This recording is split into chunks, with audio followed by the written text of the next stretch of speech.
Y comenzamos a grabar para que esto fluya. Se me perdió ahí está.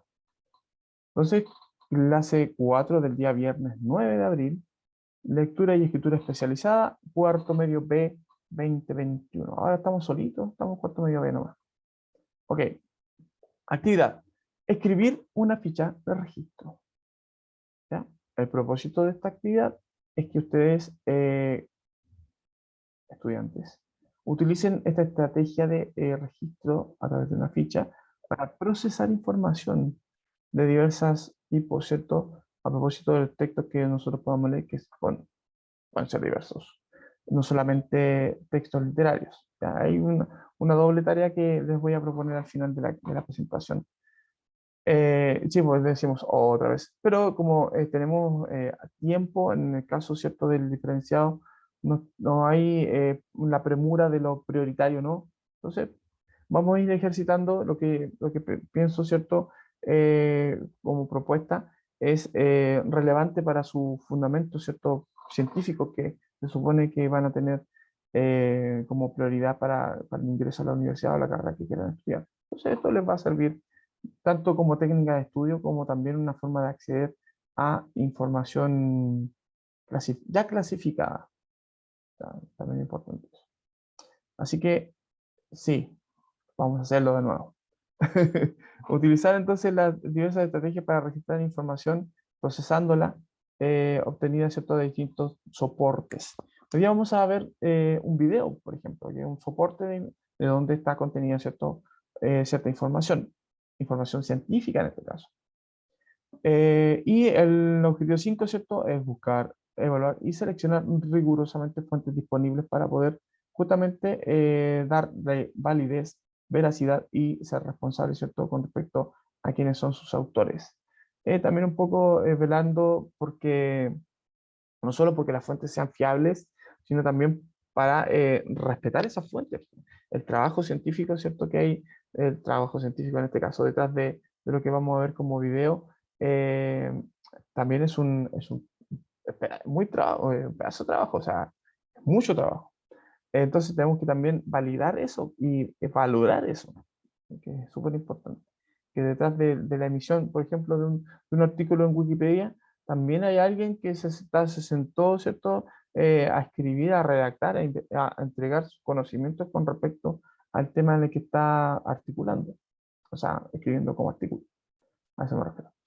Bueno, previamente, lo que habíamos hecho antes del fin de semana, ¿cierto? De los huevitos de Pascua, eh, básicamente lo mismo. Habíamos dicho que era una ficha de registro, que sabemos que tiene una importancia no solamente como una estrategia de comprensión lectora, también son instrumentos que nos permiten investigar, documentar, ¿cierto? Esta información que está ya registrada. Y nos permiten ordenar también nuestros conocimientos con respecto a la información que vamos adquiriendo.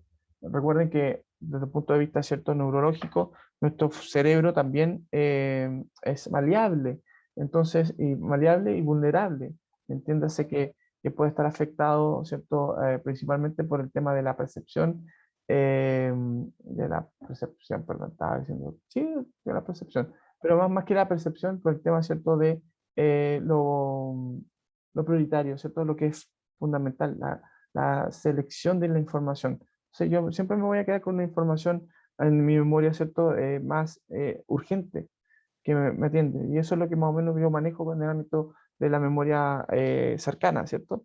Pero hay una memoria profunda, que es la que también tenemos que ir puliendo desde el punto de vista neurológico, estoy hablando, ¿cierto? Entonces, hacer fichas de registro puede ser, digamos, una forma, digamos, de alimentar esa memoria más profunda, por ejemplo.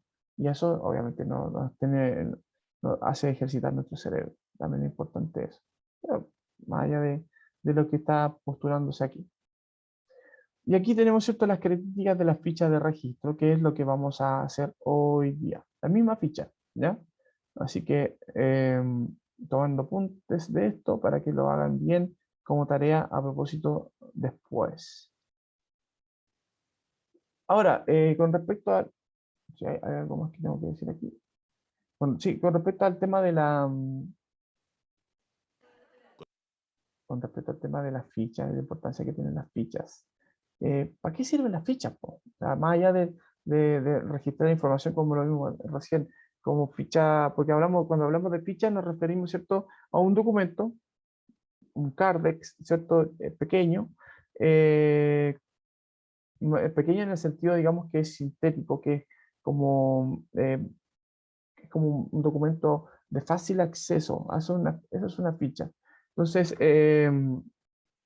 las fichas no solamente se pueden remitir al tema fundamentalmente, ¿cierto?, que estamos hablando en esta clase, que es el de documentar información literaria, ¿cierto?, o no literaria, en este caso, como el contenido de una hemeroteca, ¿cierto?, como lo decía en la presentación anterior.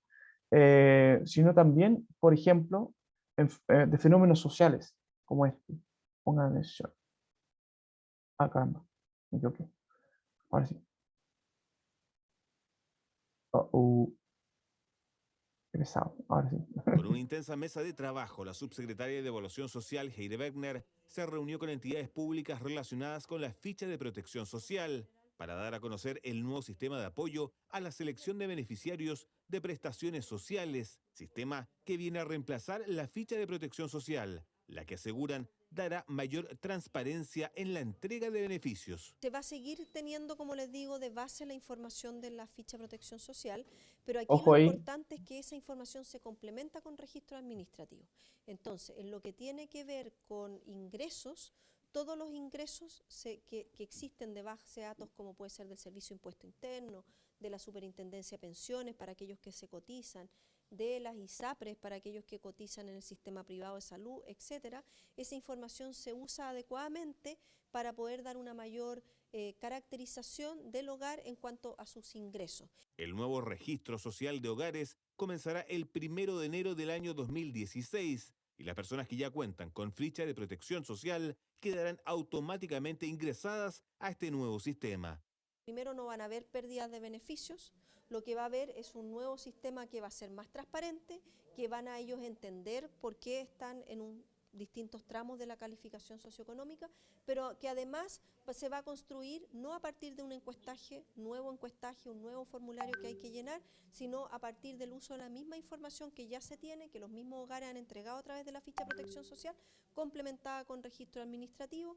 Va a haber un proceso de entrega de esta información hacia fines de este año para que todos los hogares tengan acceso a conocer cuál es la información que el registro social de hogares tiene de ello.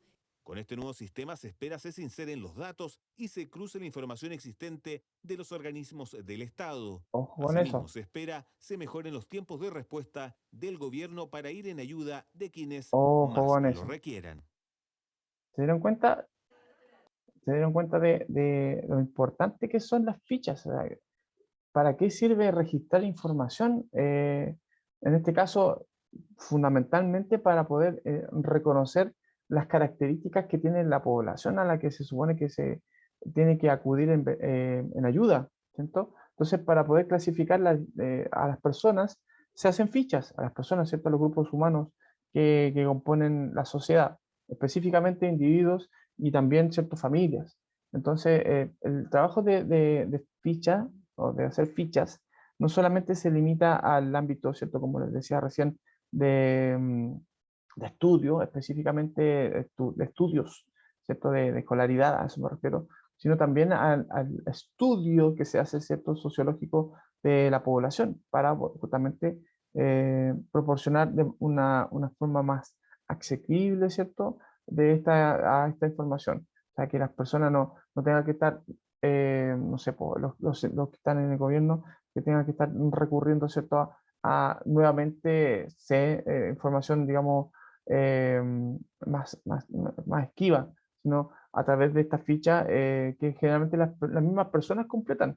Hay unos formularios, ¿cierto?, a los que uno puede acceder y uno va ingresando, ¿cierto?, la información que se supone que te permite de alguna manera clasificar tu nivel de ingreso, tu nivel de educación, etcétera, y te da un catastro, ¿cierto?, con respecto a la gente a la que puede ser beneficiaria de algún bono, por ejemplo, etcétera, etcétera. Entonces, es importante reconocer que las fichas tienen ese papel fundamentales en nuestra sociedad también.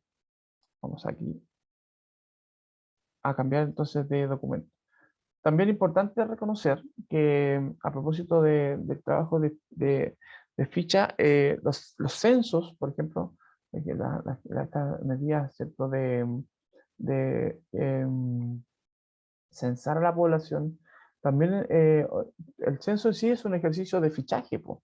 Lo que se hace, ¿cierto?, es precisar justamente la información que es más puntual con respecto a la sociedad en su núcleo, que es la familia, ¿cierto? Entonces, con respecto a eso, ¿qué aspectos cumplen, digamos, las familias de un sector de la sociedad en particular? ¿Cómo se atiende? Esta información, a propósito, porque estábamos recién en el tercero medio revisando la eficacia de las cuarentenas, por ejemplo, podría permitirles a los distintos ministerios que están involucrados con el trabajo, ¿cierto?, de contención de la pandemia, ir en ayuda y focalizar la atención, la ayuda, ¿cierto?, a las personas, porque se sabe, ¿cierto?, qué grupos humanos son los que están más vulnerables frente al tema, ¿cierto?, de la pandemia, por ejemplo, desde el punto de vista de salud, porque hay fichas médicas. Las clínicas, los hospitales, los consultorios tienen esa información también en fichas, en Cardex, ¿cierto? Que son nuestro comportamiento médico, ¿cierto? Si hemos sido operados, qué edad tenemos, la comorbilidad, ¿cierto? De otras enfermedades, etcétera, etcétera. En el caso del colegio, ustedes tienen una carpeta, ¿cierto? Una ficha en la que están todos sus documentos, toda su información académica, ¿cierto? También, si usted por a veces motivo, ¿cierto? Cae precioso, también seguramente ahí le van a hacer una ficha, po. O sea, lo van a fichar, como se dice en jerga más coloquial, lo van a fichar, ¿cierto? Entonces, claro, a eso se refiere el trabajo de la ficha como documento de registro, que es acceder a información macro, ¿cierto? De manera micro, más asequible, más rápida, más ordenada también, ¿cierto? Y eso nos permite, bueno, primero lo que acabo de decir, ¿cierto? Acceder más fácilmente, también porque está clasificada, po, ¿se entiende? ¿Cierto? Eso nos permite también ordenar, básicamente. Entonces, es el papel que juegan las fichitas. Vamos a ver este corto vídeo a propósito de lo que tenemos que hacer como tarea para que pongan mucha atención. Corre vídeo.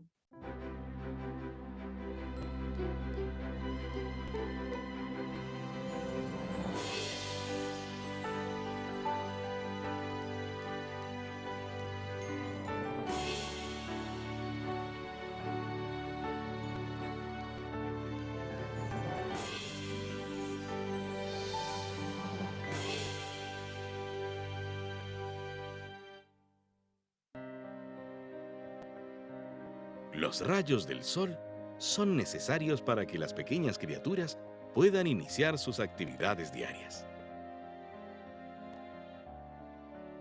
Esta avispa de antenas extremadamente largas pertenece a la familia más numerosa en especies del orden Hymenoptera, el mismo que reúne a avispas, abejas y hormigas.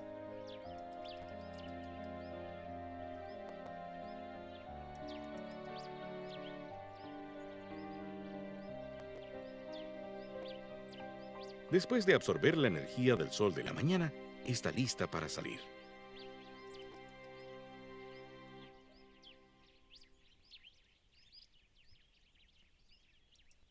Y aunque volar le resulte fácil, se pasa la mayor parte del día recorriendo diversos lugares en busca de larvas y pupas de otros insectos, como coleópteros, mariposas y otras avispas que se puedan encontrar bajo la superficie. Sobre ellos depositará uno o varios huevos para que su larva pueda desarrollarse con facilidad. La forma en que busca los insectos que parasitará es propia de su grupo. Sus largas antenas se mueven y detectan las vibraciones de los insectos que están bajo tierra.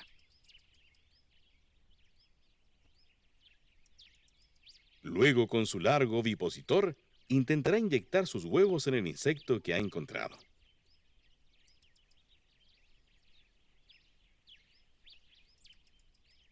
Ocasionalmente parasitará las orugas que encuentre sobre la superficie, sin importar que sean tanto más grandes que ella. El ovipositor tiene la apariencia de un aguijón, pero es inofensivo y la avispa no lo utiliza para picar. Su único propósito es poner sus huevos directamente en los huéspedes que servirán de alimento a sus crías.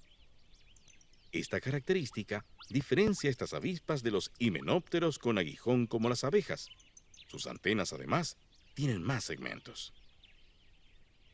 Este macho, fácilmente identificable por carecer de ovipositor, utiliza sus antenas para ubicar a una hembra con el propósito de aparearse. Pero ha llegado tarde. Esta hembra ya ha sido fecundada.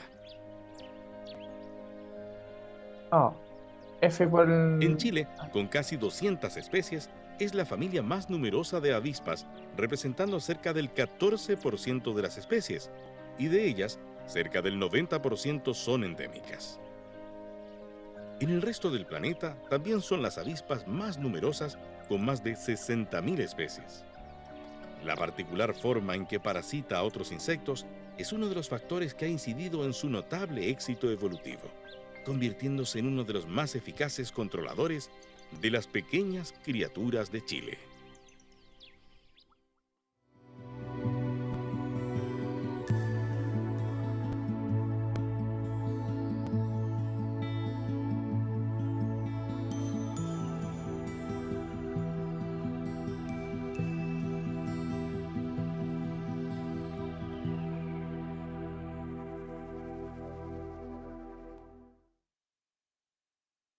Ok, ese es el... Va a salir de nuevo el video. Vamos a... Entonces hagamos este ejercicio de registro simple que vamos a hacer a continuación. Ok, pongan atención entonces a lo que viene a continuación. No sé si será necesario verlo de nuevo, pero aquí están las preguntas, es la misma ficha que les mostré al principio, ¿cierto? En el previamente. Es la misma ficha que se supone que viene presentándose en varias clases anteriores. En donde nosotros tenemos que responder a estas preguntitas que están aquí, ¿cierto? La fuente es de dónde se extrajo la información, cuáles son los datos del emisor del texto seleccionado y dónde puedo encontrar el texto, ¿ya? Ahora, fíjense que en el caso de cuando nosotros vemos un documento como audiovisual como este, es un poco más complejo desde el punto de vista, ¿cierto?, de revisar la información, porque básicamente lo que hace un texto audiovisual es mostrarnos la información, más que mostrarnos, digamos, visualmente con imágenes, a eso me refiero. No, porque si uno lee también te está mostrando y uno también está viendo, pero estamos viendo palabras, no imágenes. Entonces ahí hay una diferencia en cuanto a la riqueza del contenido, de cómo se explicita la información, ¿ya? Eso es uno. Entonces ahí tenemos una diferencia que puede ser una dificultad también, pero también está la dificultad de cómo distinguir, por ejemplo, cuando estamos frente a un párrafo y frente a otro, porque, por ejemplo, en el trabajo de ideas, ¿cuáles son las ideas principales? Las ideas principales generalmente nosotros las reconocemos en un texto, como el que vimos, ¿cierto?, de Daniel Halpern, ¿cierto?, que cada idea está emparentada, podríamos decir, con un párrafo en particular. Pausa.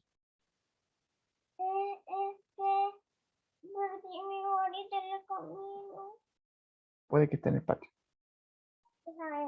Revísela. Ya, ahora sí. En relación a eso, ¿cierto? Entonces, la dificultad puede estar dada justamente por cómo distinguir los tonos de voz del locutor en este caso, ¿cierto? Entonces, el locutor muy cuidadosamente se va a preocupar también de declamar, podríamos decir, o de locutear, ¿cierto? El texto, de decirlo, de leerlo, de manera que también se respeten esas pausas, po. Y así nosotros distinguimos cuando estamos frente a un párrafo o frente a otro, por ejemplo. Y también va a hacer énfasis, obviamente, con su voz, con el tono de voz, va a hacer énfasis en las partes más importantes, más relevantes. Entonces, ahí podemos ir ayudándonos de eso, de un buen oído, ¿cierto? Por eso es muy importante también que ustedes hagan este ejercicio, porque en la medida que se supone que van familiarizándose con este tipo de reconocimientos, también van a tener la facultad, digamos, de escribir textos de manera más fluida, más elocuente. Esa es la idea, ¿ya? Entonces, con respecto a la contextualización, nosotros ahí tenemos que reconocer en el video cuál es el tema de que se está hablando, en qué área de conocimiento podría hacer la clasificación. Si hablamos de avispas, entonces el tema o área de conocimiento tiene que ver con los bichos, por ejemplo. ¿Cómo se relaciona ese texto con el área, ¿cierto? Porque las avispas son bichos y el texto es de bicho, entonces encajan. Estamos hablando de insectos. Los insectos son parte de los textos de biología, por ejemplo. Entonces nosotros podemos encontrar esto en un texto científico que tenga que ver con la biología, con el estudio, ¿cierto?, de la vida. Eh, Ideas principales que ahí, bueno, podemos distinguir que hay por lo menos 4 o 5 párrafos en el texto. Yo creo que reconocí 6 párrafos dentro de la locución, ¿cierto? 6 ideas por lo menos importantes. Citas relevantes, hay citas, podemos estar una frase, ¿cierto? Que nos podría dar como una síntesis del contenido del video, de la ficha, ¿cierto? Que estamos haciendo eh, sobre este video. Esta frase, esta relevancia de cita que voy a extraer, tiene que ver también con la síntesis, obvio, y con esta idea, ¿cierto?, de la valoración. Es decir, para aquello también, para qué acceder a esta información, o sea, con qué propósito veo y qué aprendí de esto también. Eso podría ser la valoración. Entonces, citas relevantes. Preguntas que podemos hacerle en la lectura aquí, podemos hacer, en la medida que vamos viendo el video, podemos hacer preguntas, ¿cierto? A propósito de preguntas que tienen que ver con cómo podría impactar la información a nosotros, etcétera, etcétera, ¿cierto? La síntesis, que es como, ahí el juego de uno, obviamente, quedarse con capturar la esencia del texto en general, palabras clave, ¿cierto?, que podemos distinguir, que podrían permitirnos, ¿cierto?, clasificar el texto también, acceder a esa información más fácilmente también, y como les decía recién, valoración, que es a propósito de lo que yo voy experimentando con respecto a la información, o sea, qué pasa conmigo. Vamos a responder entonces este cuadro. Ok, ahí vamos. Entonces, fuente. ¿De dónde se extrajo la información? Perdón. ¿De dónde se extrajo la información? ¿Cuáles son los datos del emisor del texto seleccionado y dónde puedo encontrar el texto? Entonces nosotros respondemos que las fuentes son, el video, ¿cierto?, se llama Pequeñas Criaturas de Chile, La Avispa Azul, Jaime Pizarro Araya y su equipo del Laboratorio de Entomología Ecológica del Departamento de Biología. De ahí se extrae, ¿cierto?, la información. Esa información se supone que también está disponible, en el caso como es un video que está en YouTube y que es un video de divulgación científica. Esta información puede estar en la descripción del video. Entonces yo puedo buscar la descripción del video, ¿cierto?, en mostrar más. Se pincho ahí en mostrar más y y me va a salir, ¿cierto?, esta información. En el mismo video, ¿cierto?, se habla de los que producen el video. Ojo con eso, que no es lo mismo. O sea, el productor del video, el que edita el video, ¿cierto?, es el señor Campuzano. Pero quienes hacen o recolectan la información que contiene el video, ¿cierto?, en este caso es Jaime Pizarro Araya y su equipo de laboratorio de entomología de la Universidad de La Serena. ¿Ya? Eso es, ahí está el tema. Contextualización. ¿Cuál sería el tema a propósito? Porque ya lo reconocimos. ¿Y en qué área de conocimiento se discute este tema a propósito y está relacionado una cosa con la otra? El tema es la avispa azul, cuál es la situación donde vive e interactúa con, ¿cierto?, etcétera. Biología, podría ser la clasificación de este tema, y más específicamente entomología, ¿cierto?, la ciencia que estudia los insectos, especie a la que pertenecen las avispas. ¿Ya? Ideas principales que nosotros podemos reconocer. Ahí tenemos idea 1, las avispas azules pertenecen a la familia de las himenópteras, al igual que las abejas y las hormigas. Eso es lo primero que se dice. Bueno, se dice, al principio se hace una presentación que yo no la consideré porque hablan de que los bichitos toman sol. Como todos los seres vivos, ¿cierto? Toman sol. Y se abrigan, ¿cierto? Y se energizan. Energizan, perdón, en relación, digamos, a lo que viene a continuación como día. Bueno, por eso la idea 2 recojo lo que se supone que decía la idea 1, pero en relación a lo que hace la avispa en este caso. Dice, después de tomar sol, se prepara para salir. Y dice, en la idea 2, ¿cierto? Prefiere caminar y recorrer para buscar su alimento antes que volar. Sin embargo, vuelan.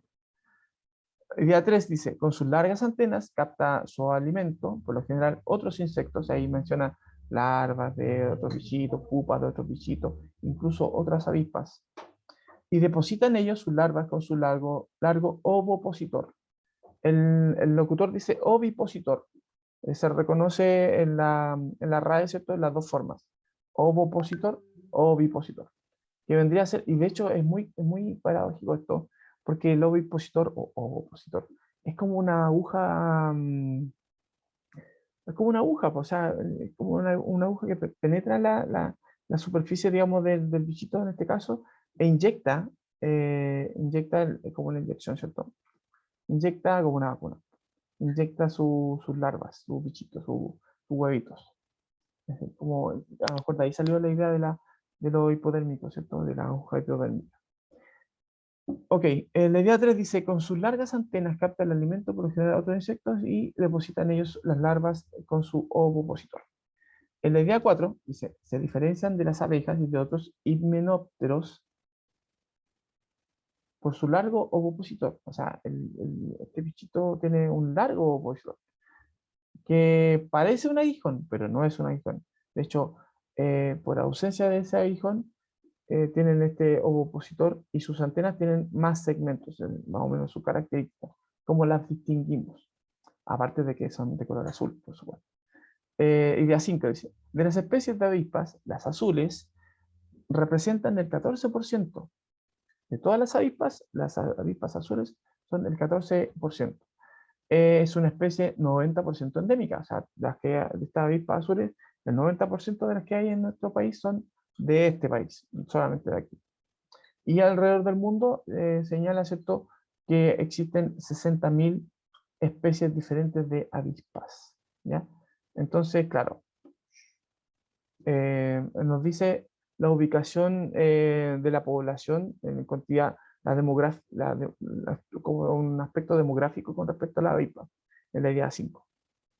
Y la idea 6 dice, por su forma de alimentarse, es un aporte positivo, en este caso, a la agricultura controlando las plagas. Y ahí yo sí fui bastante sintético con respecto a la idea 6, porque podría haberlo dicho de otro modo, un poco más extenso, pero ahí yo me fui más en acotar un poco la información. Se entiende que la forma de alimentarse alude, ¿cierto?, a la idea de que eh, parasitan, ¿cierto?, en otros insectos, se alimentan a través de esta idea, ¿cierto?, parasitaria, de capturar, ¿cierto?, a un huésped, depositar los huevos, ¿cierto?, en él, y con eso, ¿cierto?, se alimentan las larvas también. Y con eso, obviamente, matan al huésped, que sería otro insecto, y van controlando, ¿cierto?, la población de insectos que hay frente, ¿cierto?, al resto de los insectos y frente al comportamiento también de los humanos, y en este caso, ¿cierto?, la agricultura. Por eso que ayudan un poco a mitigar o controlar, ¿cierto?, las plagas. Citas relevantes. ¿Qué podríamos extraer como citas relevantes en el texto? ¿O con qué idea yo podría ser esta clasificación a propósito, ¿cierto? Acuérdense de que también está vinculado con la valoración que yo hago del documento. Por ejemplo, yo que extraigo esta cita. El lobo opositor tiene la apariencia de aguijón, pero es inofensivo, o sea, no es un aguijón. Los aguijones generalmente los usan algunas avispas y algunas abejas, las mielíferas. Ojo con las mielíferas, porque hay una información con respecto a eso de que las abejas que producen miel te pican y se mueren, porque se desprende el abdomen en donde está, ¿cierto?, el aguijón. Y resulta que no es tan así la información. Hay algunas abejas mielíferas para los que son, son alérgicos, para que tengan atención en esta información. Hay algunas abejas mielíferas que viven en nuestro país que te pueden picar más de una vez y no les va a pasar nada a su aguijón. Entonces, claro, porque son dos especies de abejas diferentes. Hay una que la endémica, que es mielífera, ¿cierto? Y que se preocupa, digamos, de polinizar árboles que son propios de nuestro país, y otros que son introducidas, ¿cierto? Y que tienen esta característica. Ok, eso con respecto a los aguijones, para que entiendan que el aguijón es un mecanismo de defensa que tienen los bichitos. Entonces, si yo digo que el aguijón de la avispa, esta, el azul, es inofensivo, es porque no cumple la función de atacar, pues, sino básicamente la de inyectar hacer, ¿cierto? Una especie como de inserción de huevos en un huésped para poder esos huevos alimentarse como parásito. Preguntas que le podemos hacer a la lectura. ¿Qué intenta? Preguntas que van a intentar responder el texto, ¿cierto? Obviamente. Preguntas, no la pregunta del texto, ¿cierto? Cosas que... ¿Y las abejas juegan a la pelota? O sea, perdón, las avispas juegan a la pelota, no. ¿O por qué son azul? ¿Porque son de la U? No, tonteras así. Y no tienen, y no se responden en el texto, ¿cierto? Entonces yo trato de hacer preguntas que son respondibles, ¿cierto? Con el texto. Por ejemplo, ¿qué son estas avispas azules? ¿Qué son? ¿Cómo se clasifican?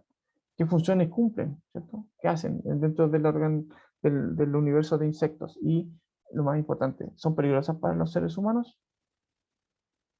¿Se entiende? Porque generalmente uno ve estos bichos en la calle y dice, ¡ay! Y se arranca porque son una avispa. O sea, uno le tiene miedo a la avispa en general. Pero estas son peligrosas, nos atacan a nosotros. ¿Pueden depositar huevos en los seres humanos? Eso podría ser una pregunta también interesante de responder. Porque dice el video que inyectan en larvas que son en orugas, ¿cierto? Que son más grandes que ellas. Nosotros somos más grandes que la avispa. ¿Podrían depositar los huevos en nosotros también? O sea, también puede ser una buena pregunta. Bueno, perdón, la síntesis. ¿Cómo puedo reorganizar brevemente las ideas centrales a propósito de lo que dice las ideas centrales en un texto sintético? Fíjense que al hacer este trabajo de menudear un poco, ¿cierto? Las ideas ordenadamente, también voy a permitirme con esto, ¿cierto? Escribir una síntesis más breve que esa todavía, como esta. Las avispas azules son insectos inofensivos para las personas, ya que depositan sus huevos en otros insectos que a su vez les sirven de alimento, siendo así un factor importante en el control de plagas. Todo lo que sale ahí, ahí igual, obviamente, omití información que no es tan relevante, como por ejemplo el número demográfico, ¿cierto? De la avispa en relación a otras avispas, qué sé yo, ¿cierto? Pero sintetizo a propósito, extraigo esta idea de que el ovipositor en realidad no es un aguijón, entonces yo digo ahí que son inofensivas, ¿cierto? A propósito, ¿cierto? De depositar los huevos y la forma en la que se alimentan, ¿cierto? Por ahí está. El factor, ¿cierto? Importante que podría ser la relevancia de este tipo de textos a propósito de controlar por la cantidad de bichos que hay de esto, controlar, ¿cierto? A otros bichos que podrían ser plagas. Corta y precisa. Palabras claves que yo puedo reconocer en este texto, y aquí me voy a correr para arriba porque tapando ya de nuevo. Insectos, que es lo que más se repite, Hymenoptera, que sería la familia a la que pertenecen estos insectos, avispas, ¿cierto? Ovipositor, que es palabra nueva, que yo, vaya que no le entendía al principio lo que quería decir, y buscaba, ¿cierto? En Google para poder cachar qué es un ovipositor. Y hay imágenes bastante gráficas con respecto a cómo es un ovipositor, ¿ya? A propósito. Y larvas, que también se mencionan a propósito en el texto. ¿Y qué valoración le podemos dar a este texto a propósito? ¿Qué aporte puede hacer este texto para el tema y para nosotros también? Primero, reconocer que es un texto de divulgación científica. Su aporte se vincula con permitirnos, ¿cierto?, reconocer el papel que desempeñan los insectos en el equilibrio natural de la vida. Es básicamente eso. Es una forma de rescatar también esta información y clasificar a los insectos para entender que no son solo bichos. o que todos los bichos son malos, sino que también van cumpliendo funciones, que también tienen un comportamiento social, a propósito, entre ellos, que conviven, digamos, con otras especies y que son parte de un equilibrio, de un equilibrio natural de la vida, a propósito de eso. ¿Ya? Y con eso quedamos tiquitaca con la tarea. Si fijan, no es tan complejo. De hecho, esto se puede hacer básicamente en un ratito, en una hora, dependiendo obviamente del material que yo vaya a hacer ficha. Y ahí viene la tarea del día de hoy, que va a estar en Classroom a partir de la próxima semana, por supuesto, ¿ya? Después de la prueba del libro, yo creo que voy a subir esto el miércoles de la próxima semana, voy a subir esta tareita para que, mientras tanto, ¿cierto? También se enfoque más en la prueba del libro que es más urgente, ¿ya? Para no agobiarles. Y como esta tarea es sencilla, no es tan compleja, la pueden hacer, ¿cierto? A partir del próximo miércoles. La idea es que hay un registro, ¿cierto? De dos cosas. Importante una, un video de corta duración, como el que les acabo de proponer, con un contenido, puede ser científico, no sé, en donde hagan un trabajo similar que hice yo en esta clase, ¿ya? De clasificar la información. Puede que salgan resultados diferentes, ¿ya? Puede que ustedes se den cuenta de, por ejemplo, en la valoración, que se den cuenta de otra cosa, o que las ideas que ustedes tengan sean distintas, ¿cierto? De las que salgan a otro compañero, no sé. ¿Ya? Eso no hay problema. Lo importante es que se aproximen al trabajo de fichaje, ¿ya? Y también les voy a recomendar que hagan esta ficha del libro, a propósito, para que vayan probando aplicando y adaptando, ¿cierto?, la ficha que le acabo de proponer, ¿cierto?, para el registro de hemeroteca. En este caso, un registro ya más literario del extranjero de Albert Camus, ¿cierto? Básicamente, que tenga estos elementos que son los datos bibliográficos, ¿cierto? El autor, la editorial, número de página, qué sé yo, palabras claves, preguntas que le podemos hacer al libro, a la obra, ¿cierto? A la historia, que se puedan responder en la historia, por supuesto, y una síntesis. Que ustedes hagan una síntesis del contenido, ¿cierto?, del extranjero, una ficha de resumen, podría decirlo, de esa forma. Tarea que va a quedar, ¿cierto?, ahí, que seguramente yo les voy a dar alguna valoración también para la prueba del libro. O sea, si les puede servir para subir la notita, también eso, un punto, una décima, no sé, ahí vamos a ver. ¿Ya? Eso. Así que hacer esas tareas de aquí, bueno, la del libro la tiene que hacer antes, porque obviamente la prueba la tiene antes. Pero para poder mostrarla, ¿cierto? Va a estar disponible Classroom a partir del próximo miércoles, ¿ya? Eso sería. Entonces, vamos al epílogo de la clase. Aquí, entre todos, sabemos que aprendimos hoy día que las fichas literales tienen las fichas bibliográficas, las fichas de registro, las fichas de protección social, las fichas en general. Son documentos que nos permiten ordenar, primero, información mayor, ¿cierto? Clasificarla, organizarla, ¿cierto? Y con eso nos dan la idea de un mejor acceso a esa información. Por lo tanto, en ese sentido son relevantes porque obviamente nos ordenan la vasta información que hay con respecto a algo de manera más categórico, ¿cierto? También nos permite a nosotros acceder a esa información más fácilmente y por eso son relevantes no solamente el hecho de saber cómo hacer una ficha, sino también cómo entender una ficha, cómo leerla, ¿cierto? Y en ese sentido, de ese modo, ¿cierto? Integramos este aprendizaje en nuestras vidas cotidianas. Porque, quieran o no, ustedes son científicos, van a tener alguna preocupación mayor con respecto a esta forma de clasificar la realidad, así tan importante. Y eso sería, pues, chiquillos. Me despido con esta parte, ¿cierto?, de la presentación. Queridos y queridas, que tengan un bonito fin de semana, que descansen, no se expongan, no se expongan innecesariamente, cuídense harto, se les quiere mucho. Chau, chau.